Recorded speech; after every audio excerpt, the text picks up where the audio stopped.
दो श्लोक कर लिए थे। हाँ, कल विवेक चूड़ामणि के 2 श्लोक किए थे। हाँ जी। पहला श्लोक था मंगलाचरण का, जिसमें आचार्य शंकर ने अपने गुरु गोविंद पाद जी को प्रणाम किया था और उनको बताया था कि वो ब्रह्म स्वरूप हैं,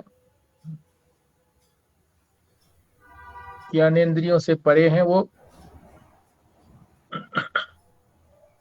और वेदांत शास्त्र जो कि सिद्धांत वाक्यों से ही जाना जाता है, उसके ज्ञाता हैं। ये मंगलाचरण में हुआ था। और दूसरे श्लोक के अंदर मनुष्य जन्म की दुर्लभता को बताया था। मनुष्य जन्म मिलने के बाद भी यदि पुरुषत्व नहीं किया, पौरुष नहीं रखा, प्रयत्न नहीं किया, तो जिसको पुरुषत्व भी मिल गया तो फिर विप्रता, वो भी दुर्लभ चीज है। सात्विक जीवन बिताना ये भी बड़ी दुर्लभ चीज है, क्योंकि सभी नहीं सात्विक जीवन बिताते। और फिर धर्म मार्ग पर चलने के लिए रास्ता भी मिल गया वेदांत का।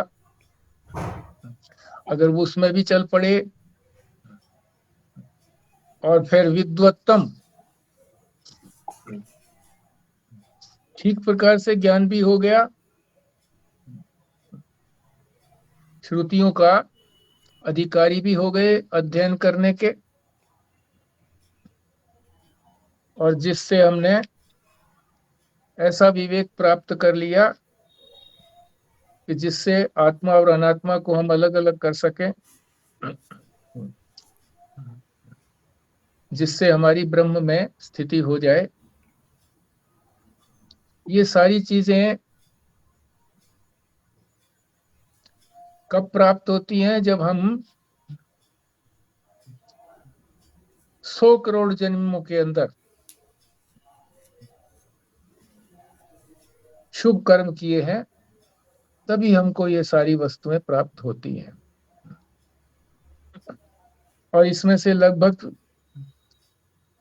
बहुत सारी वस्तुएं हमको प्राप्त हैं। आत्म अनात्म विवेक करने का भी अवसर हमारे लिए है। केवल एक ब्रह्म और आत्मा की एकता का ज्ञान हमको नहीं हुआ है, ये होना बाकी है, और इसके लिए प्रयत्न करेंगे तो शास्त्र और सदगुरु हमारी मदद करेंगे। तो इस प्रकार से हमने इसको समझ लिया था। आज तीसरा श्लोक, और भी दुर्लभ चीजें बताते हैं। उसमें भी 3 चीजें दुर्लभ बता रहे हैं।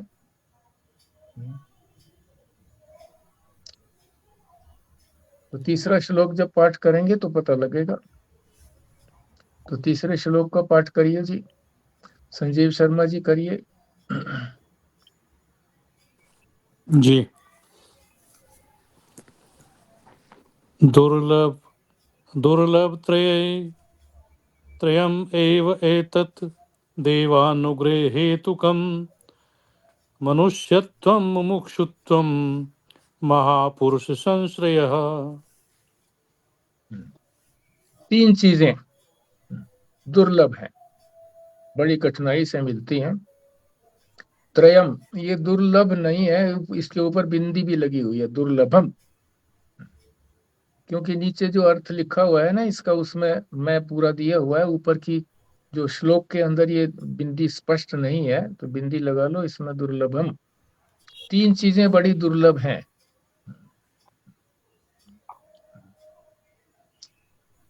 किससे मिलती हैं वो?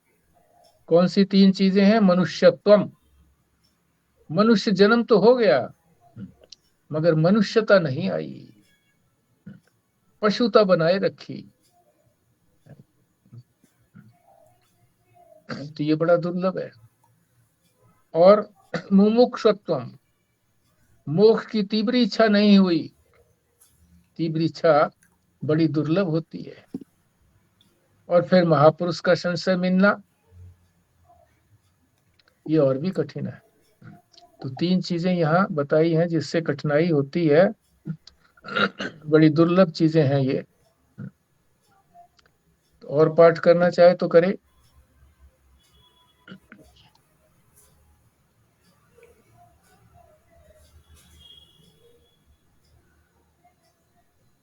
हाँ जी, पाठ की प्रैक्टिस आपने घर पे पता नहीं की कि नहीं की, तो यहाँ तो कम से कम करिए पाठ।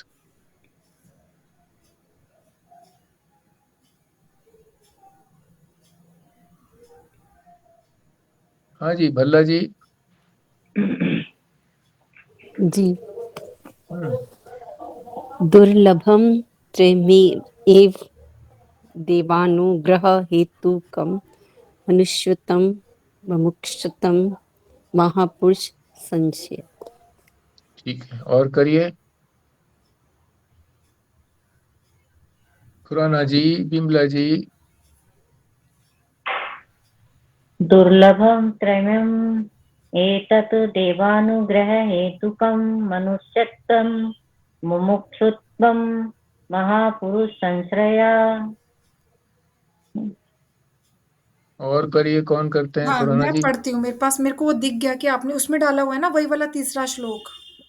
हाँ अच्छा, दुर्लभम त्रयमेवेतद् देवानुग्रह हेतुकम मनुष्यत्वं मुमुक्षुत्वं महापुरुष संशरयः। जी, मैं भी करूं? करिए। एक मिनट। दुर्लभम त्र्यमै दुर्लभम त्र्यमेवैत वैतद् देवानुग्रह हेतुकम मनुष्यतम मुमुक्षुत्वम महापुरुष संश्रयः। जी,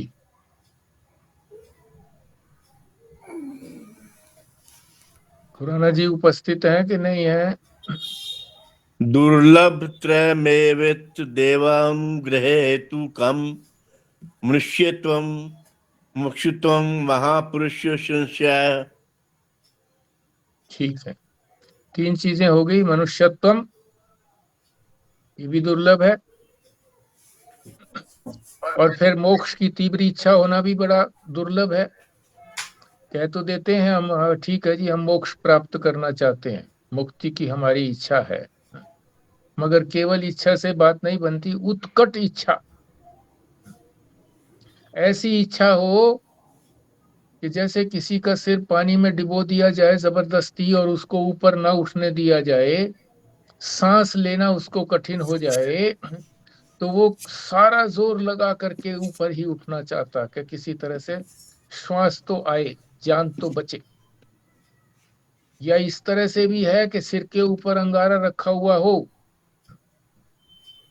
उसको हम क्या सोच करके करेंगे? कोई सोच विचार नहीं है, तुरंत एक बार निकालना चाहेंगे इस बंधन से छुटकारे को। इसी को कहते हैं मुक्ति।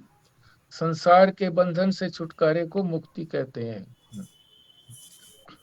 मुमुक्षुत्वम, उसकी इच्छा, ऐसी इच्छा, तीव्र इच्छा हो जाए। और फिर महापुरुष का संश्रय, जो श्रोत्रिय और ब्रह्मनिष्ठ हो और उसके साथ रहने का अवसर मिले। तो ये 3 चीजें बड़ी दुर्लभ हैं, बड़ी कठिनाई से मिलती हैं। किसके अनुग्रह से मिलती हैं? ईश्वर की कृपा से। मगर वो कृपा कैसी है उसकी? अहेतुकम।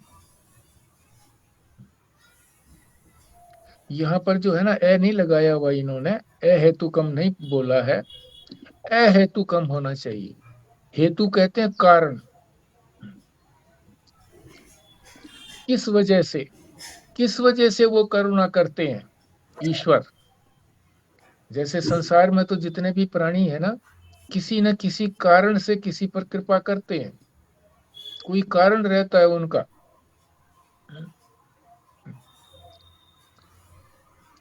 और ईश्वर जो है बिना किसी कारण के, बिना किसी हेतु के कृपा करते हैं। एक बार महाराज जी के पास एक स्त्री आई, वो कहने लगे जी पुत्र प्राप्ति नहीं होती है, सास थी उसकी, किसी तरह से प्राप्त हो, बहुत पीछे पड़ी रही। महाराज जी कहे तेरे प्रभु की जैसे इच्छा, बहुत ही आगे पीछे पड़ी रही, वे आप एक बार आशीर्वाद दे दो। तो कहे भी ठीक है, भगवान शिव से हम प्रार्थना करेंगे कि जैसा वो उचित समझे वैसा करें। तो मैंने कहा जी आपने उनको आशीर्वाद दे दिया, अहेतुकम तो कृपा नहीं हुई है। बोले नहीं, संसार का आशीर्वाद देना कोई अहेतुकम नहीं है। महापुरुष जो है वो परमात्मा के लिए जो भी कुछ कृपा करता है वही अहेतुकम है। वो बिना बिना किसी कारण के कृपा करता है।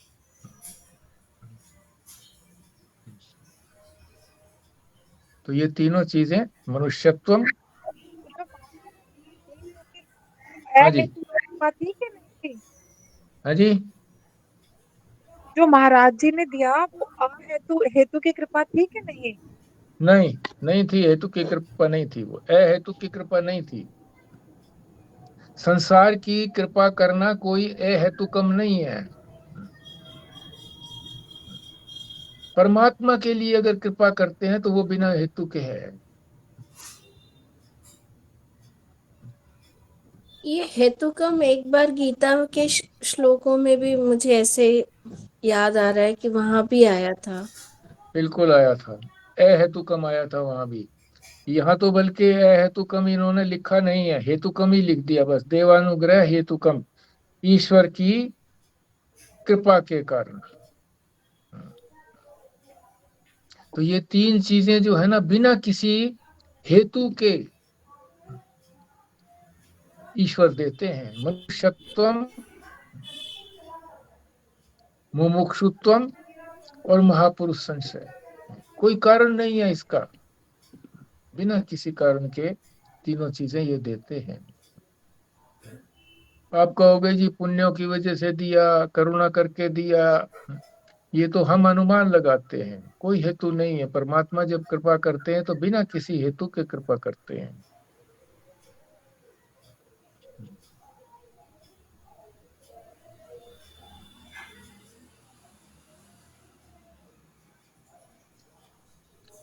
सबसे ज्यादा दुर्लभ तो ये है कि मनुष्य योनि पा करके जब आदमी अपने बंधन की निवृत्ति नहीं करता है, उसके लिए उसके अंदर कोई छटपटाहट नहीं होती है कि मैं किसी तरीके से इस संसार से निकल जाऊं, क्योंकि यहाँ तो मुझे सुख और दुख के झूले में झूलना रहता है हर समय, जन्म मरण के चक्र में पड़ा रहता हूं, करता हूं भोगता हूं। तो यहाँ से छूटने की जो तीव्र इच्छा है उसको कहते हैं मुमुक्षुत्वम। अनायास मिल जाता है किसी को, किसी महापुरुष का संश्रय अनायास, बिना प्रयत्न किए हुए। प्रयत्न करता करता आदमी थक जाता है कि उनको सही मार्गदर्शक मिलता नहीं है। और जब परमात्मा की कृपा होती है तो बिना प्रयास किए हुए ही महापुरुष स्वयं आ जाते हैं उनके पास। तो ये श्लोक को समझना ही पर्याप्त है हमारे लिए। इसका पाठ करना ठीक तरीके से अगर हम उच्चारण से पाठ कर लेते हैं और इसका सामान्य अर्थ हमारे समझ में आ जाता है, फिर तो चिंतन की बात रह गई कि श्लोक में जो कहा गया है उसको हम जीवन में कैसे उतारें। जब हमें मनुष्य जन्म दे दिया और फिर मनुष्यत्व हमारे अंदर नहीं है, मनुष्यत्व नहीं है हमारे अंदर, मनुष्यता नहीं है, पशुता है। पशु जैसा जीवन बिताते हैं। पशु क्या है? आहार, निद्रा, भय और मैथुन, इन चार चीजों में ही सतत लगा रहता है। तो हम भी कोई उससे अतिरिक्त नहीं लगते। तो हम भी जो है ना मनुष्य जन्म तो मिल गया पर मनुष्यता नहीं प्राप्त हुई। तो ये चिंतन करने की बात है कि मैं केवल इन्हीं चारों चीजों में ना उलझा रहूं, इनसे अतिरिक्त ये तो आवश्यक जो है, आवश्यकता की पूर्ति के लिए करें, शेष नहीं, इससे अतिरिक्त नहीं। और इसी तरह से मोक्ष की इच्छा, संसार के दुखों से हमारा पेट नहीं भरा क्या? पग पग पर हमको दुख मिलता है। गीता में भी भगवान ने कहा है कि ये दुखों का दुखालयम है, दुखों का घर है। इस घर से छुटकारा क्यों नहीं लेना चाहते हम लोग? और महापुरुष संश्रय होते तो सब ये परमात्मा की कृपा से है, मगर जब तक हमारी इस तरह की तड़फ नहीं होती है तो परमात्मा की कृपा भी नहीं होती है। तो ये हमारा तीसरा श्लोक भी हो गया। इसमें किसी को कुछ बोलना है तो बोलिए। चिंतन करना आवश्यक है, इसके लिए श्लोक सरल होते हुए भी बड़े गंभीर हैं। अपने पे लागू करने में चिंतन करना चाहिए, और जितना भी जैसे भी हो सके उनको जीवन में अपनाना चाहिए। अब ये चौथे श्लोक में, चौथे से लेकर के 7वें तक 4 श्लोकों के अंदर मनुष्य क्या क्या दुख प्राप्त करता है, ये कह रहे हैं मनुष्य के दुख। अब देखो इसमें कौन से मनुष्य के दुख आते हैं, पाठ करिए बारी बारी से, अपने आप ही लीड करिए। हाँ जी, संजीव शर्मा जी। लब्ध्वा कथंचित् नरजनं दुर्लभं तत्रपि पुंसत्वं श्रुति पारदर्शनम् या तु आत्ममुक्तो न यतेत मूढ़धि सह ही आत्मः स्वयं विनिहन्ति असद्ग्रहात्। और करिए पाठ स्वस्तिका जी। ये कौन सा वाला है? चौथा? चौथा। ठीक है, सही।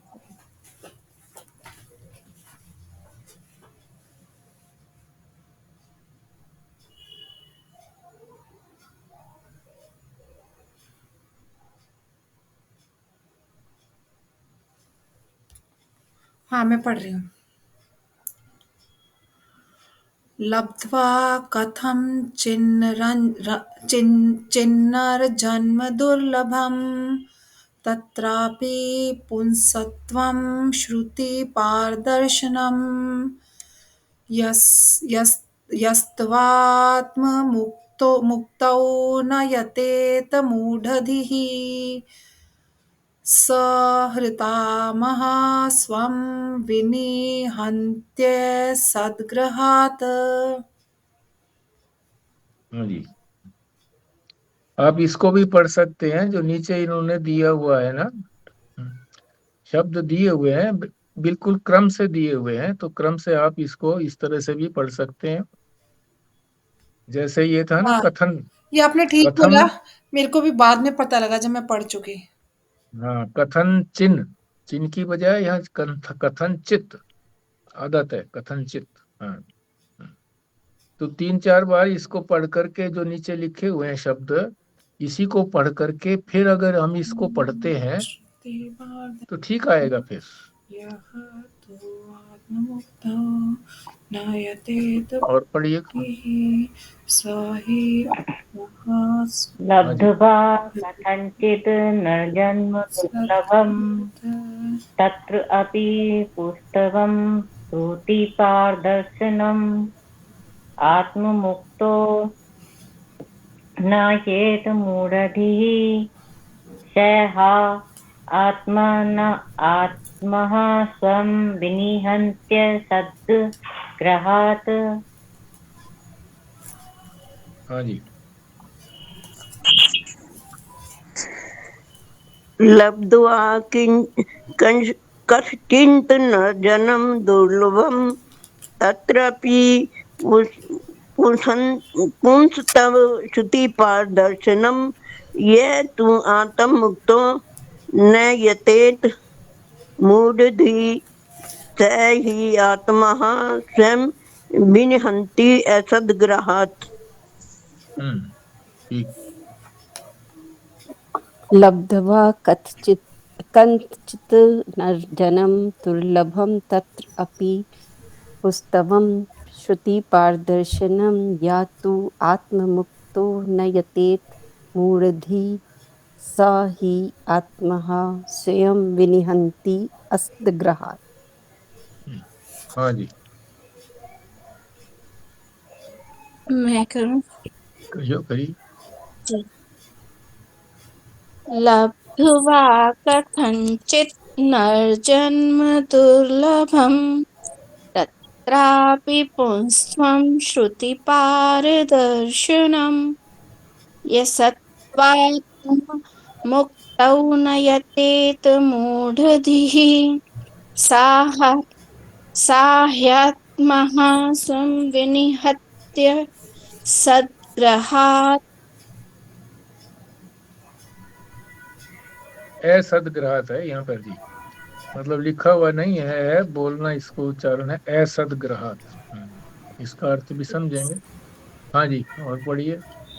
लब्ध्वा कथम चिन्नरंजन दुर्लभम तत्रापि पुष्यतम स्वं श्रुति पारदर्शनम यस्त्वात्म मुक्तो न यतेत मूर्धि स आत्म हा स्वम विनिहन्त सद्ग्रहात्।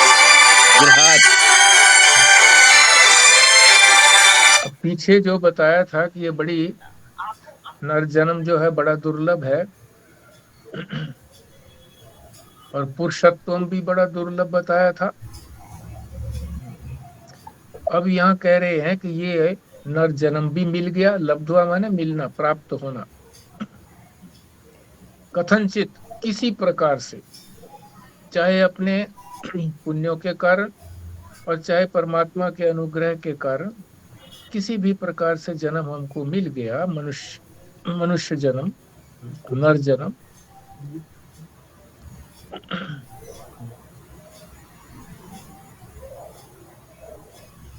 फिर उसके बाद और क्या दुर्लभ है? पुरुषत्व, अपने अंदर पौरुष होना, ये भी बड़ा दुर्लभ। किसी को पौरुष है कि वो हृदय में उसका इतना साहस है कि समुद्र को भी सुखाने का उसके अंदर साहस है, इतना उसके अंदर धैर्य और साहस है, उसी को कहेंगे पुरुषत्वम।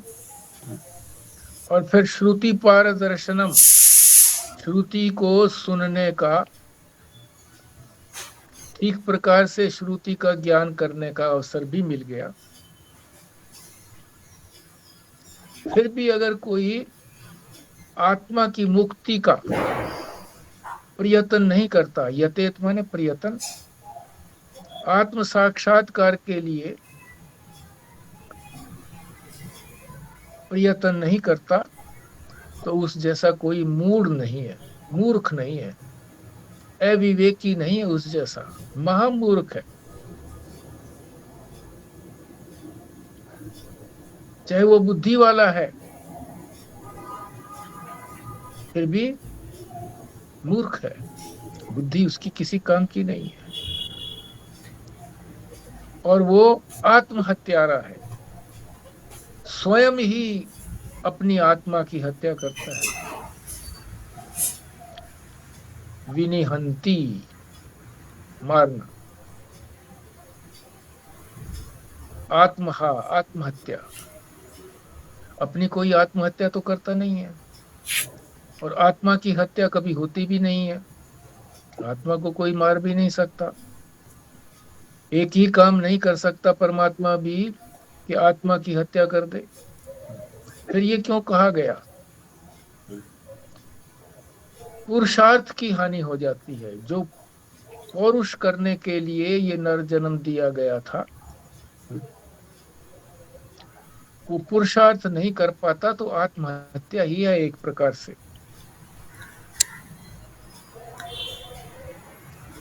क्यों हाथ आत्महत्या कर पाता है वो? क्यों नहीं अपनी आत्मा का उद्धार करता? क्योंकि वो असदग्राहत, सद ग्रहण करना, सद सत का ग्रहण करना, सत का, इस असत संसार को से ही चिपका रहता है। इसी संसार को अपना उद्देश्य मानता है कि यहाँ रह करके मैं जितना सुख प्राप्त कर लूं कर लूं। तो ये असत यानी असत्य संसार को अपना मान करके उसके प्रति ही समर्पित रहता है। इसीलिए जो उसको नर जन्म मिला था मोक्ष की प्राप्ति के लिए, वो अपने मोक्ष के लिए प्रयत्न न करके अपनी आत्महत्या का स्वयं ही जिम्मेवार बनता।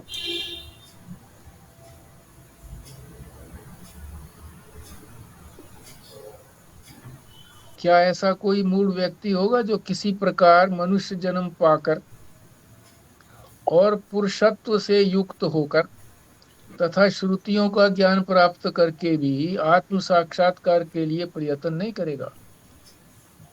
यदि कोई ऐसा व्यक्ति है तो वो आत्महत्यारा ही कहा जाएगा कि वो अपना आत्मा का ही हत्या कर रहा है। क्यों? क्योंकि असद वस्तुओं से चिपका हुआ है। सारा संसार जो है ये असत है, परमात्मा ही केवल सतरूप है। इतना ही इसका अर्थ है। आपने कुछ बोलना है तो बोलिए।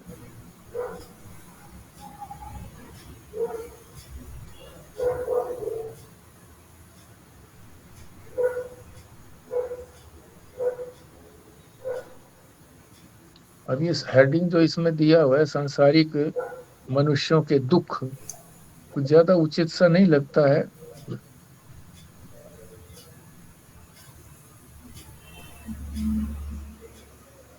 अब आगे देखो, आगे के श्लोकों में क्या इस बात को स्पष्ट होता है कि सांसारिक मनुष्यों के जो दुख हैं,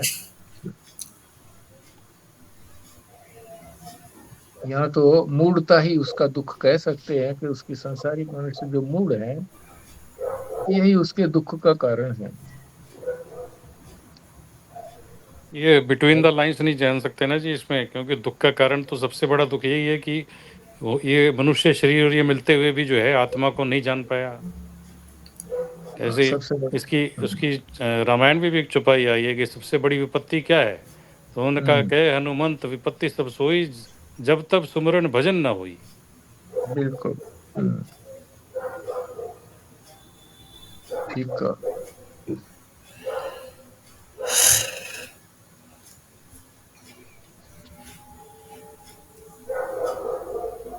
अगले श्लोक पर चलें। इतः कै नु अस्ति मूढ़ात्मा यतु स्वार्थे प्रमाद्यति दुर्लभम मानुषम देहम प्राप्य तत्र अपि पौरुषम। हाँ जी, पाठ करिए जी। इतः कः नु अस्ति मूढ़ात्मा या तु स्वार्थे प्रमादति दुर्लभम मानुषम देहम प्राप्य तत्र अपि पौरुषम। और पाठ करिए।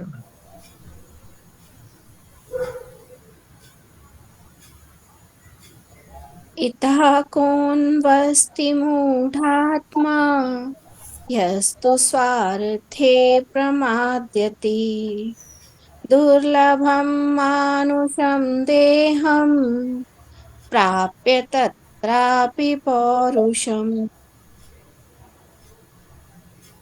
आगे हितः का नु अस्ति मूढ़ात्मा या तु स्वार्थे प्रमदति दुर्लभम मानुष देहम प्राप्य तत्र अपि पौरुषम।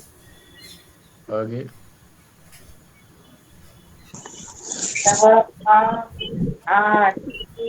आत्मा यह तु स्वार्थे प्रमादति दुर्लभम मानुष्यम तम देहम प्राप्य तत् अपि पौरुषम। आगे चलिए। इतः कहनु अस्ति मूढ़ात्मा यह तु स्वार्थे प्रमादति दुर्लभम मनुष्यम देहम प्राप्य तत्रापि पौरुषम। आगे चलिए। पिता को अन्वन्ति मूढ़ात्मा यस्तु स्वार्थे प्रमादति दुर्लभम मानुष्य देहम प्राप्य तत्रापि पौरुषम।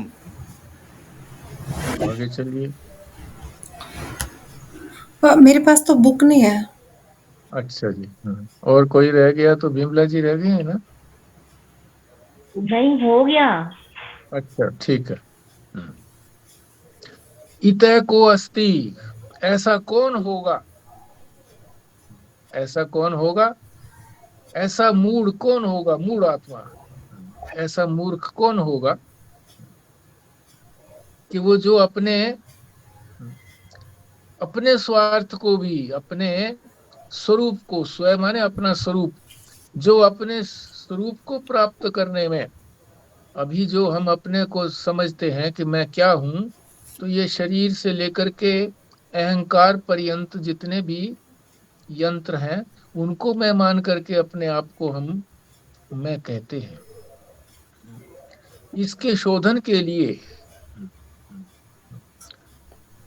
जो प्रयत्न नहीं करता, यानी जो प्रमाद करता है, आलस्य करता है, अरे कोई बात नहीं, हो जाएगा, क्या है, वैसे भी सुख मिल रहा है हमको, ऐसा जो करता है, क्योंकि उसको ये मनुष्य देह में ही ऐसा कर सकता है। मनुष्य के अतिरिक्त और कोई भी प्राणी अपनी आत्मा का साक्षात्कार नहीं कर सकता, आत्मा का शोधन करके आत्मा और परमात्मा की एकता को प्राप्त नहीं कर सकता। तो मनुष्य देह प्राप्त करके भी, और फिर उसको पौरुष भी मिला है कि वो प्रयत्न करने के योग्य है, फिर भी अगर वो प्रयत्न नहीं करता है, अपनी आत्मा के साक्षात्कार के लिए प्रमाद करता है, तो फिर उससे बड़ा मूर्ख कौन होगा।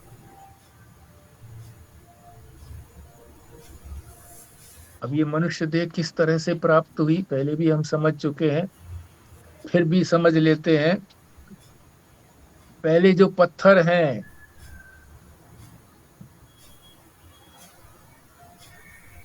पत्थर से पृथ्वी बनी, पता नहीं कितने सैकड़ों अरबों वर्ष लगे होंगे पृथ्वी बनने में। ये क्रम बता रहे हैं, विकास का क्रम, इवोल्यूशन। और धरती से फिर वृक्ष,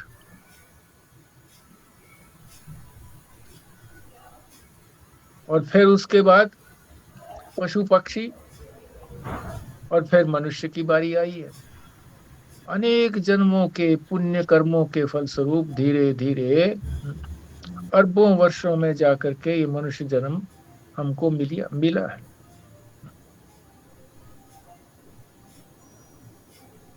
संभावनाएं जो है वो है तो सबके लिए, मगर सभी को एक साथ नहीं मिलती है। जैसे जैसे जिसके कर्म फलीभूत होते जाते हैं, वैसे वैसे वो विकास के क्रम में आगे बढ़ते चला जाता है, तब जाकर के किसी एकाधे को मनुष्य जन्म की प्राप्ति होती है।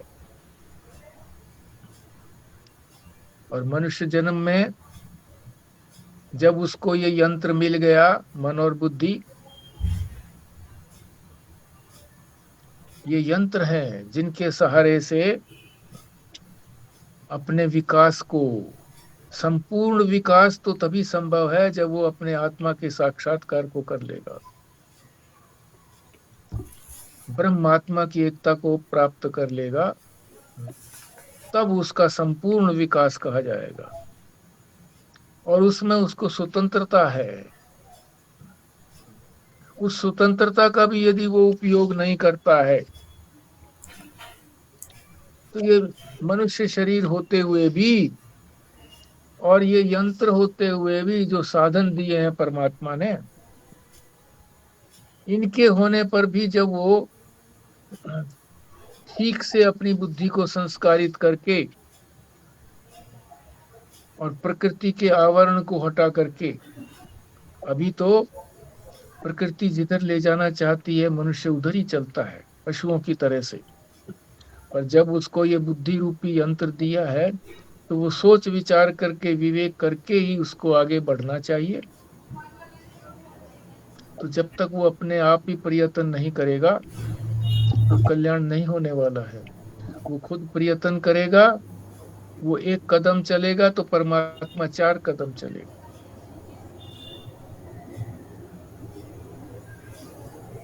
तो यदि फिर भी प्रयत्न नहीं करता है तो उस जैसा कोई मूर्ख नहीं है। तो ये कितने दुख की बात है।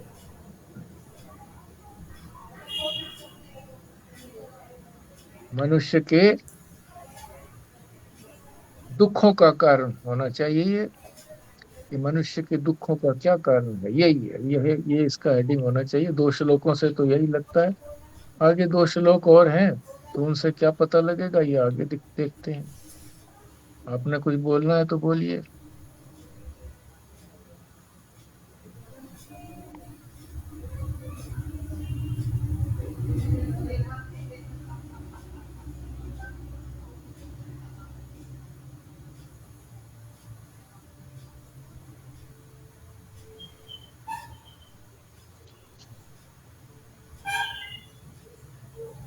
आगे चलते हैं फिर। वदन्तु शास्त्राणि यजन्तु देवान् कुर्वन्तु कर्माणि भजन्तु देवता आत्मैक्य बोधेन बिना विमुक्ति न सिद्ध्यते ब्रह्म शतांतरे अपि। हाँ जी,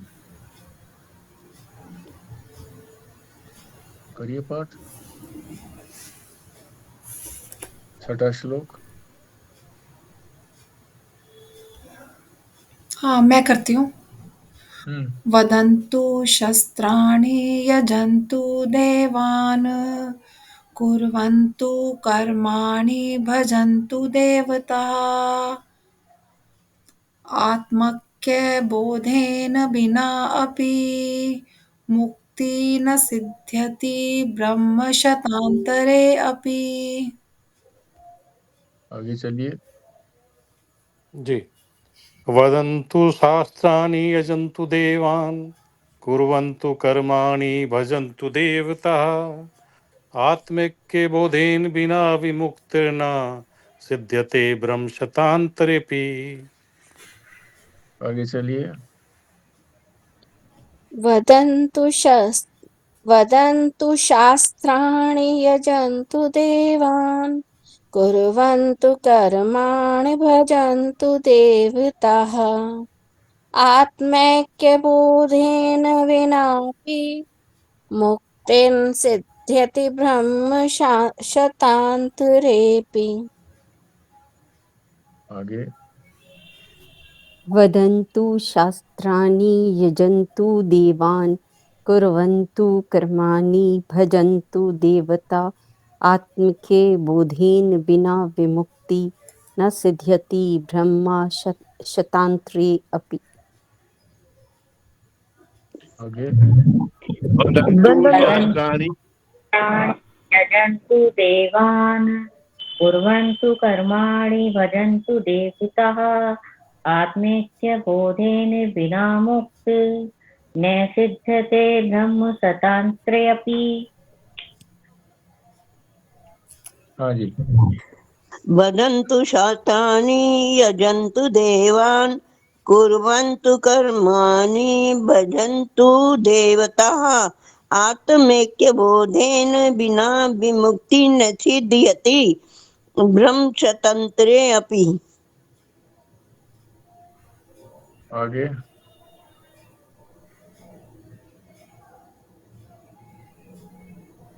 सबका हो गया क्या? हाँ हो गया, वो खुराना अंकल निकल गए हैं। अच्छा चलो ठीक है। वदन्तु शास्त्राणि,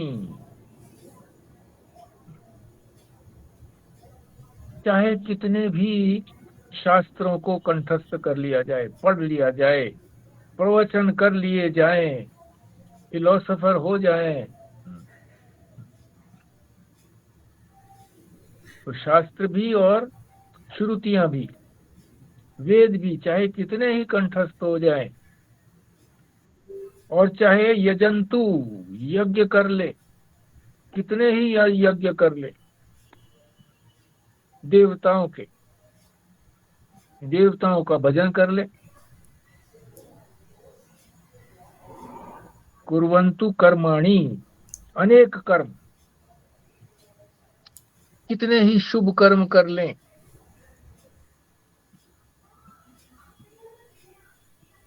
देवताओं का यज्ञ कर लें, यजन कर लें, भज लें, उनका भजन कर लें देवताओं को प्रसन्न करने के लिए, पर बिना आत्मा की एकता के, एकता का अर्थ है कि आत्मा और परमात्मा की एकता के बिना, इसके बोध हुए के बिना मोक्ष नहीं हो सकता, न सिद्ध्यति, प्राप्ति नहीं हो सकती। चाहे 100 ब्रह्मा के जीवन काल में भी, जीवन काल तक भी हम ऐसा करते रहें, तो किस चीज की महत्ता बताई गई है? ये ज्ञान की महत्ता बताई गई है। इससे ये नहीं समझना चाहिए कि इन चीजों की महत्ता नहीं है, शास्त्र के अध्ययन की या देवताओं के प्रति यज्ञ करने की या कर्मों के करने की, सबकी अपनी महत्ता है। पर इन सब के करने के बाद भी यदि आदमी ये सोचता है कि मेरी मुक्ति नहीं हुई है, क्यों नहीं हुई है? क्योंकि उसने अपनी आत्मा को व्यापक रूप से दर्शन नहीं किया है, आत्मा का अपनी व्यापकता को नहीं पहचाना है, ब्रह्म और आत्मा की एकता को अनुभव नहीं किया है। जब तक ऐसा नहीं हो जाता, चाहे 100 जन्म इसी प्रकार के, 1000 जन्म, 1000 जन्म भी ना कहें, ब्रह्मा जी का एक दिन बहुत बड़ा होता है। इसकी कैलकुलेशन गीता में आ गई थी कि एक दिन ब्रह्मा जी का कितना होता है, फिर इतने ही एक रात, और फिर उसका एक जीवन काल कितना, वो तो एक दिन और एक रात की बात हुई ना। तो 100 वर्ष अगर उसका जीवन लगाएं तो कितने दिन लगेंगे उसमें? इतना समय भी बीत जाए ये सब कार्य करते हुए, तो भी मोक्ष की प्राप्ति नहीं होगी। क्यों? कि यदि वो इसी में अपनी इतिश्री समझ लेता है कि मैं अच्छे कर्म करता हूँ, परमात्मा को मानता हूँ, यज्ञ आदि करता हूँ, शास्त्र का अध्ययन भी करता हूँ, प्रवचन भी करता हूँ, तो मुझको तो मोक्ष हो जाना चाहिए। नहीं, जब तक हम अपनी आत्मा को त्वम का शोधन नहीं कर लेते और तत् का शोधन नहीं कर लेते, और जब तक दोनों की एकता को नहीं समझ जाते कि दोनों एक ही हैं, भाग त्याग लक्षणा से, कि जब दोनों की उपाधियां, ईश्वर की माया की उपाधि हटा दी, जीव की अविद्या, तो शुद्ध चेतन बच गया। तो जीव का चेतन और ईश्वर का चेतन, चेतन तो एक ही है। ये प्राप्ति नहीं हो सकती, इसी को मोक्ष कहते हैं। बाकी जो मुक्तियां हैं वो कुछ काल के लिए हैं। फल तो अवश्य है इनका, सारे कर्मों का फल तो अवश्य है। संसार में सुख की भी अधिक प्राप्ति होती है इससे, और अत्यधिक अगर पुण्य कर्म किए हैं तो स्वर्ग में जाकर के उसके सुख को भोगना पड़ता है। और वो आत्यंतिक सुख नहीं है कि उसके बाद फिर आत्यंतिक दुख आएगा ही नहीं। दुख की निवृत्ति आत्यंतिक नहीं है, परम आनंद की प्राप्ति नहीं है कि ऐसा आनंद फिर कभी समाप्त होता नहीं है, ऐसा नहीं प्राप्ति होती। उसी को कहते हैं मोक्ष।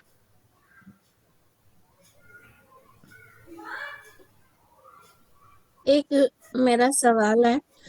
हाँ जी। एक मैं वैसे बहुत रेगुलर तो नहीं सुना, एक बार आप बोल रहे थे कि सुनने से भी हो जाता है श्लोकों को, हाँ, उनका सुनने से पाठ करने से भी हो जाता है। यहाँ तो उल्टा हो गया। ऐसे लग रहा है मुझे, या मैं कंफ्यूज हो गई, मेरे को नहीं। मैं तो सोच रही थी गीता के श्लोक याद करूं तो मुझे कुछ मुक्ति मिल जाएगी, क्योंकि हमें शायद ये वाला कर्म करने की आदत है। तो मैं 8 श्लोक तक ही अभी याद कर पाई, तो आज तो मुझे ऐसे लगा कि वो याद करने से कोई मोक्ष ही नहीं मिलेगा फिर तो। वाह वाह वाह वाह।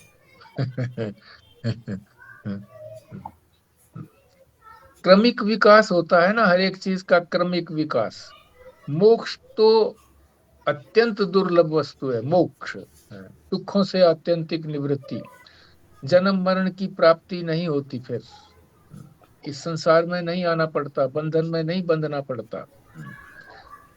पर जब ये कहा कि गीता को सुनने से भी उसका लाभ है, निश्चित रूप से लाभ है। सुनने से भी लाभ है, पाठ करने से भी लाभ है, याद करने से भी लाभ है, अर्थ सहित उसको लाभ बनता है। अगर अर्थ सहित उसको करें, समझे हम, तो बहुत लाभ है। मगर वो लाभ अंतिम स्तर तक नहीं पहुंचाता।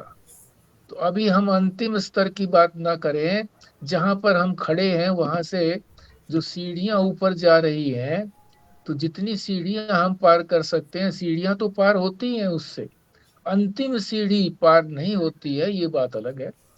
तो उसमें फिर देर नहीं लगती है। जो आदमी फिर वहीं खड़ा रहे, उसके लिए तो देर ही देर है। वो ये समझे कि मैंने तो ये सब कुछ कर लिया है, अब मुझे कुछ करने की आवश्यकता नहीं है। तो करना तो फिर भी पड़ेगा। ये सारी चीजें योग्यता निर्माण करने के लिए है कि हम अपने जो अपना स्वरूप है, उस स्वरूप को हम जान सकें, प्राप्त कर सकें। उसके लिए ये श्लोक दिया गया है कि इसलिए कितना ही प्रयत्न कर लो, इस प्रकार से अगर प्रयत्न करते रहेंगे तो उस स्तर तक नहीं पहुंचेंगे। इस प्रयत्न करने के बाद फिर आगे जो ज्ञान के मार्ग में बताया गया है कि जो प्रयत्न करना है, तम और तत् का शोधन करना है, उस शोधन के बाद जब ब्रह्माकार वृत्ति बनेगी तब वो मोक्ष की प्राप्ति होगी। तो वहां तक पहुंचने के लिए ये सारे प्रयत्न अपेक्षित हैं। इनके बिना वहां भी नहीं पहुंचा जा सकता। सीधे हम छलांग नहीं लगा सकते। जब तक अपने अंदर शक्ति प्राप्त नहीं करेंगे, तो ये शक्ति प्राप्त करने के लिए है। तो वो मोक्ष की यदि बात वहां पर आई भी है तो यही आई है कि बहुत सारे दुखों की निवृत्ति हमारी हो जाती है,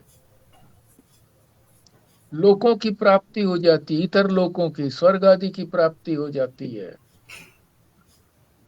जो इस प्राप्ति से भी संतुष्ट नहीं है कि इसके बाद भी अगर कोई सीढ़ी है तो मैं उस पर चढ़ करके ही पूरी तरह से सांस लूंगा, जितनी जितनी सीढ़ी आदमी ऊपर चढ़ता चला जाता है उतनी ही उतनी उसको हवा शुद्ध मिलती चली जाती है।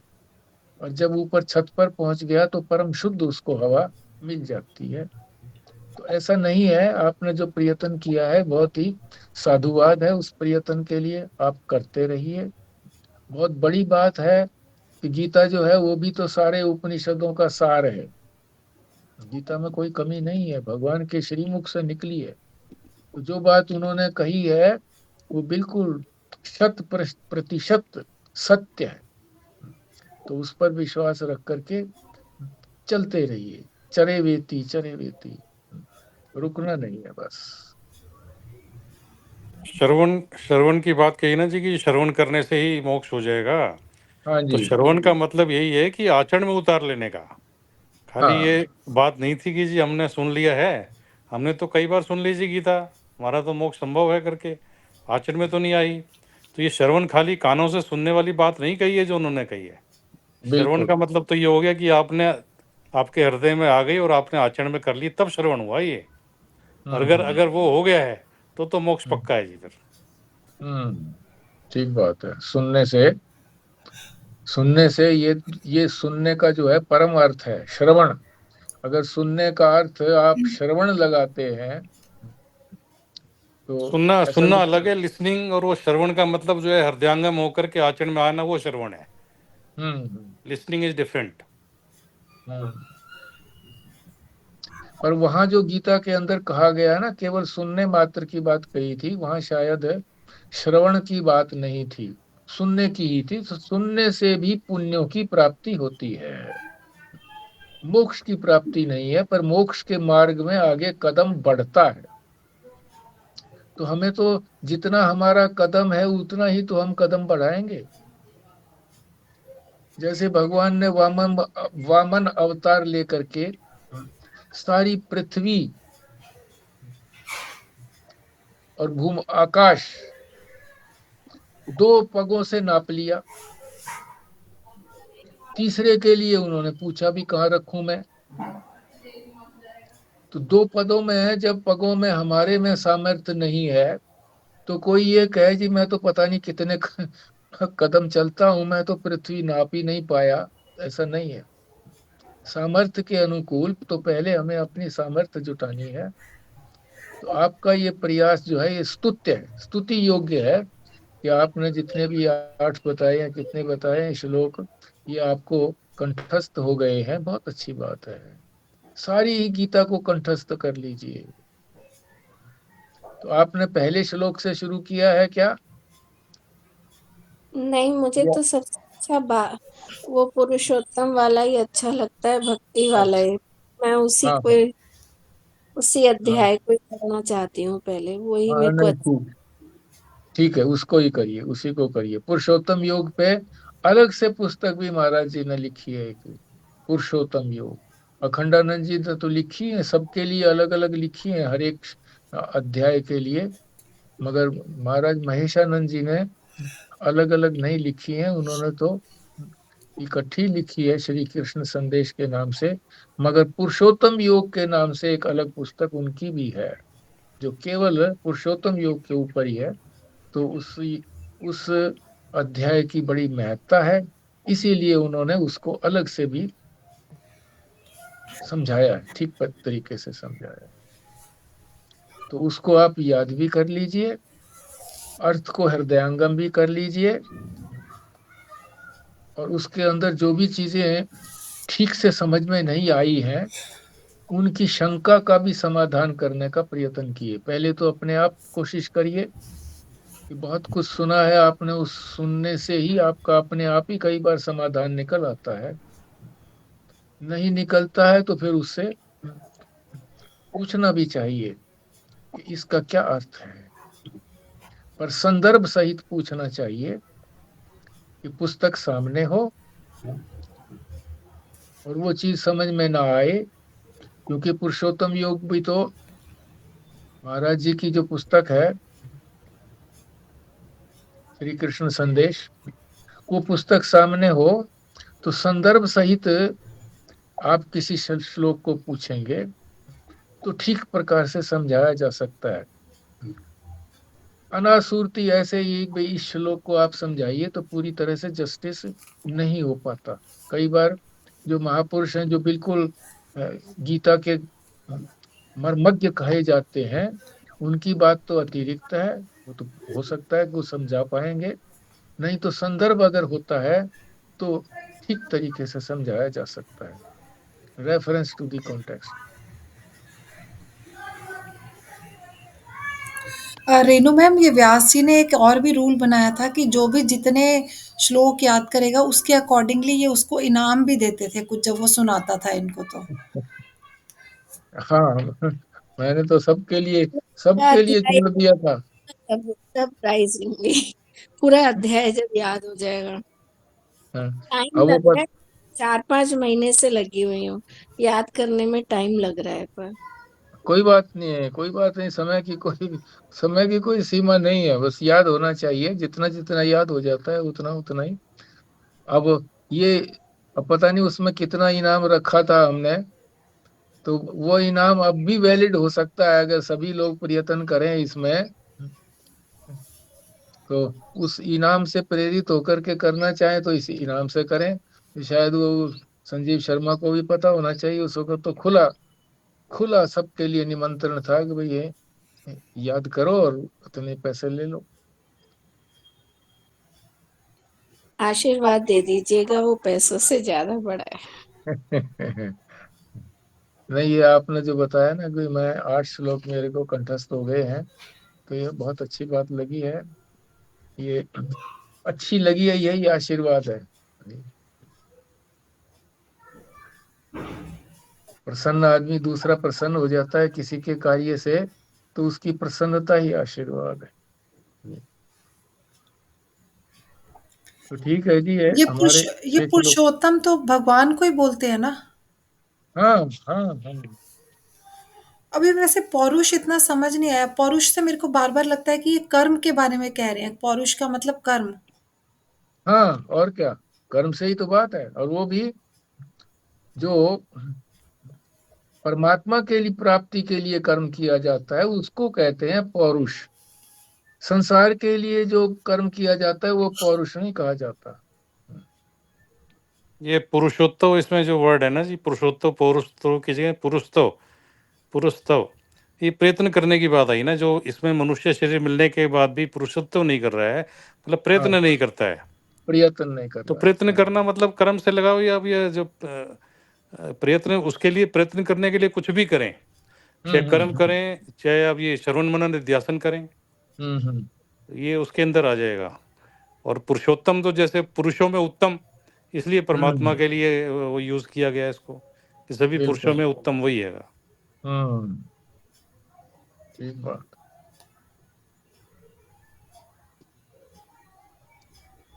तो ठीक है जी, यही हम पूर्णाहुति करते हैं। तो कम से कम 3-4 श्लोक जो है ना, आप अपने आप ही को देर नहीं लगती है, पाठ कर लिया करें, 15-20 मिनट लगा लें, इसमें पाठ करें एक एक श्लोक का। पहले जो ये नीचे दिए हुए हैं इनके टुकड़े कर करके इसको पाठ करें, फिर ऊपर का जो श्लोक दिया हुआ है उसको पाठ करें, फिर देखें कि भी हाँ पाठ करने में हमारी त्रुटि कहाँ रह गई है, तो उसको समझ करके फिर प्रयत्न यही करें कि नीचे वाला ना देखना पड़े और ठीक उच्चारण हमारा ऊपर से ही हो जाए। नीचे से अगर बिल्कुल करते हैं तो उच्चारण ठीक से नहीं होता है, अगर उसको जल्दी जल्दी बोलते हैं नीचे वाले को तो उच्चारण ठीक हो जाता है, मगर हमें जल्दी बोलने की आवश्यकता नहीं है, इसको समझ करके और ऊपर वाले से ही हमें नीचे की आवश्यकता ही ना पड़े, तब समझिए कि हमको उच्चारण ठीक से आ गया। तो इतना प्रयत्न तो रोज कर लीजिए, और वो सारे रूल अपने आप ही समझ रूल पे ध्यान जाता है तो गलत पड़ जाते हैं कि हम गलत तो नहीं पढ़ जा रहे हैं। अभी उसके लिए मैं देखा, एक श्लोक को आप जब तक 8-10 बार तक ना बोलो ना, तब तक सही लय और सही प्रोनाउंसिएशन दोनों में से कोई सी भी नहीं आती है चीज। नहीं आती, नहीं आती, ठीक बात है। बस यहाँ तो नीचे वालों का तो अर्थ देख लिया करें कि भाई यहाँ किसी तरह से क्या होगा। वदंतु का अर्थ जैसे नहीं पता होता है, वदंतु का मतलब चाहे कहा करें, बोला करें, कितने ही प्रवचन करें, कितना ही शास्त्र ज्ञान करें, बस इतनी बात अपने दिमाग में आ गया तो वदंतु शब्द से अपने आप ही दिमाग में आ जाता है कि हाँ शास्त्राणी, तो शास्त्राणी को अगर हम शास्त्र से समझेंगे तो ठीक है, नहीं तो कई बार शस्त्राणी अगर पढ़ लेते हैं तो मन में ये आता है ये तो शस्त्र की बात हो गई है, अस्त्र शस्त्र नहीं, शास्त्राणी, शास्त्रों को। ये अणि जो लग जाता है ये बहुवचन के लिए लग जाता है संस्कृत के अंदर। तो ये धीरे धीरे अपने आप ही पता लगने लगता है कि जहां अणि लगा हुआ है इस तरह से तो बहुवचन के लिए हो जाता है। यजंतु, यज्ञ करना।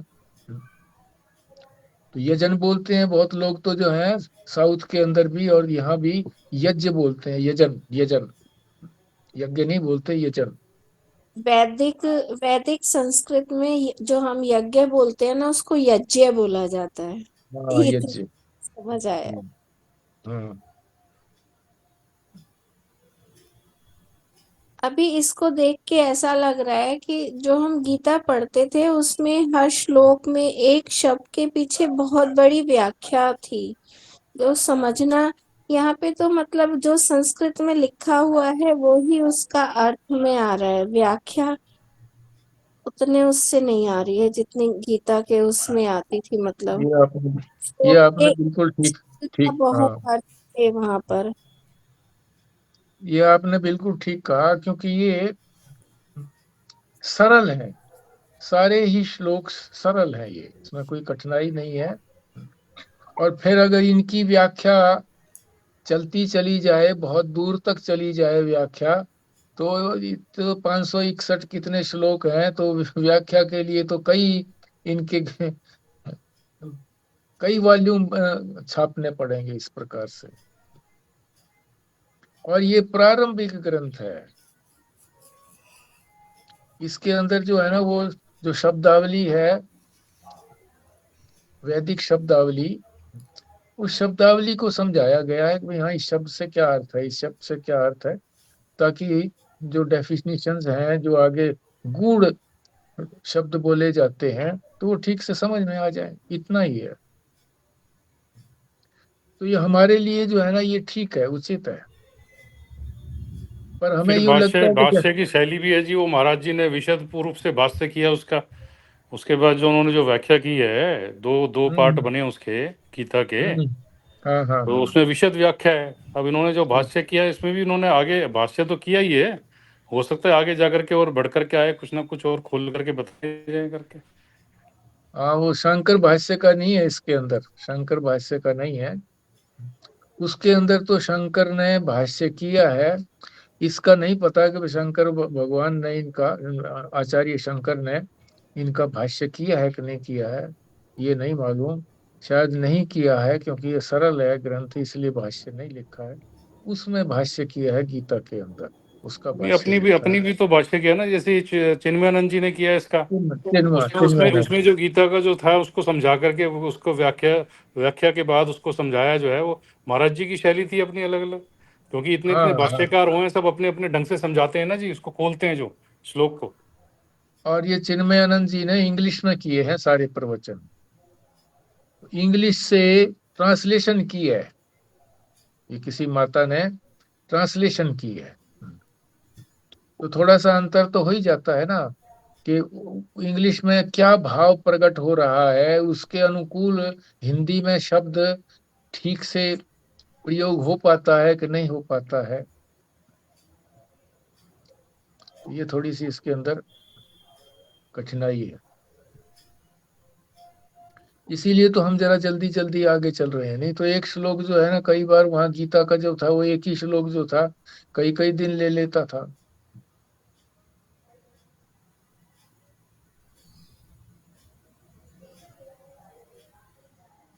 तो पहले हमने आम के फल की प्राप्ति की थी, अब हमें सेब के फल की प्राप्ति हो रही है, तो मिठास में थोड़ा कम तो हो सकता है, पर कोई ऐसी बात नहीं है। सबके अपने अपने गुण हैं, आम का अपना अलग गुण है, सेब का अपना अलग गुण है। चलते रहिए, ठीक है। 3-4 श्लोकों का पाठ करके आए, समझने का भी प्रयत्न करें, और जल्दी जल्दी हम आगे बढ़ते चले जाएंगे। ठीक है जी। बल्ला जी करिए पूर्णाहुति। जी। ॐ पूर्णमदः पूर्णमिदं पूर्णात् पूर्णमुदच्यते पूर्णस्य पूर्णमादाय पूर्णमेवावशिष्यते। ॐ शांति शांति शांति। ओम नारायण नारायण नारायण। नारायण। नारायण। नारायण।